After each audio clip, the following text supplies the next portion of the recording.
de la Genèse. Sarah vécut 127 ans. Elle mourut à Kiryat Arba, c'est-à-dire à Hébron, dans le pays de Canaan. Abraham s'y rendit pour le deuil et les lamentations. Puis il laissa le corps pour aller parler aux Hittites qui habitaient le pays. « Je ne suis qu'un immigré, un hôte parmi vous.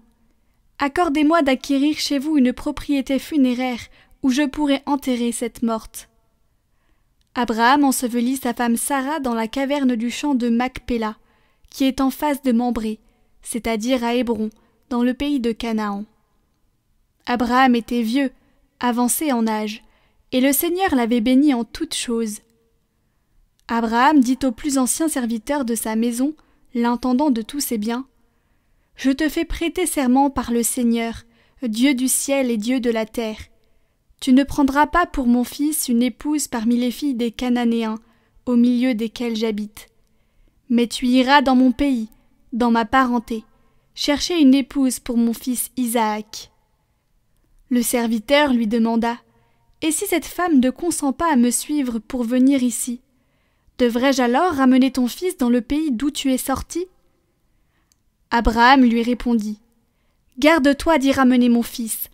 Le Seigneur, le Dieu du ciel, lui qui m'a pris de la maison de mon père et du pays de ma parenté, m'a déclaré avec serment, « À ta descendance je donnerai le pays que voici. » C'est lui qui enverra son ange devant toi, et tu prendras là-bas une épouse pour mon fils. Si cette femme ne consent pas à te suivre, tu seras dégagé du serment que je t'impose. Mais en tout cas, tu n'y ramèneras pas mon fils. » Un jour, Isaac s'en revenait du puits de Lahaïroï. Il habitait alors le Néguev.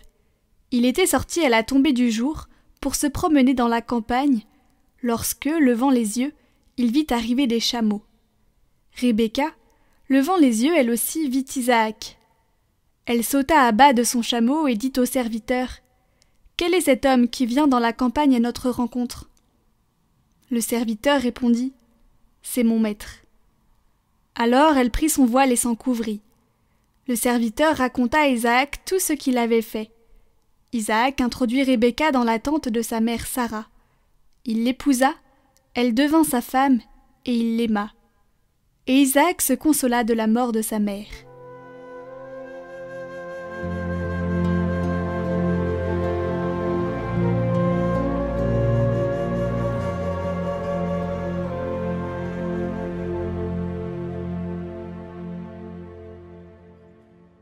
Rendez grâce au Seigneur, il est bon. Rendez grâce au Seigneur, il est bon. Éternel est son amour. Qui dira les hauts faits du Seigneur? Qui célébrera ses louanges? Heureux qui pratique la justice, qui observe le droit en tout temps. Souviens-toi de moi, Seigneur, dans ta bienveillance pour ton peuple. Toi qui le sauves, visite-moi, que je voie le bonheur de tes élus, que j'aie part à la joie de ton peuple, à la fierté de ton héritage.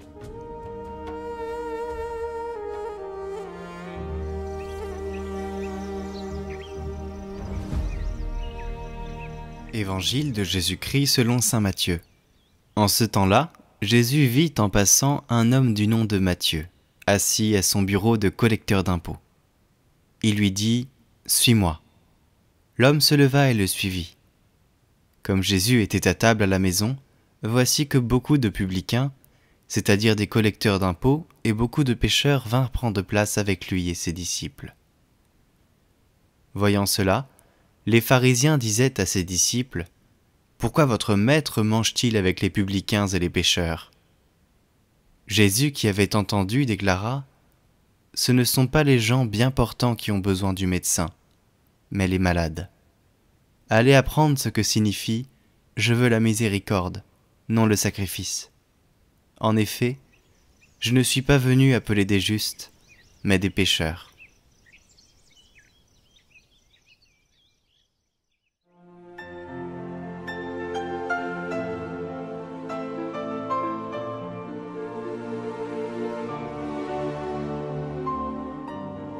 Et cet homme assis au banc des impôts, d'abord Jésus le regarde, et cet homme ressent quelque chose de nouveau, quelque chose qu'il ne connaissait pas. Ce regard de Jésus sur lui, il ressent un étonnement intérieur. Il ressent l'invitation de Jésus. « Suis-moi ». À ce moment-là, cet homme est plein de joie. Mais il est aussi un peu dubitatif, car il est tellement attaché à l'argent. Il n'a fallu qu'un instant que nous savons comment le Caravage a pu exprimer. Cet homme qui regardait, mais aussi de ses mains prenait l'argent. Qu'un instant où Matthieu dit oui. Il laisse tout et part avec le Seigneur. C'est le moment de la miséricorde reçue et acceptée. Oui, je vais avec toi. C'est le premier moment de la rencontre, une expérience spirituelle profonde.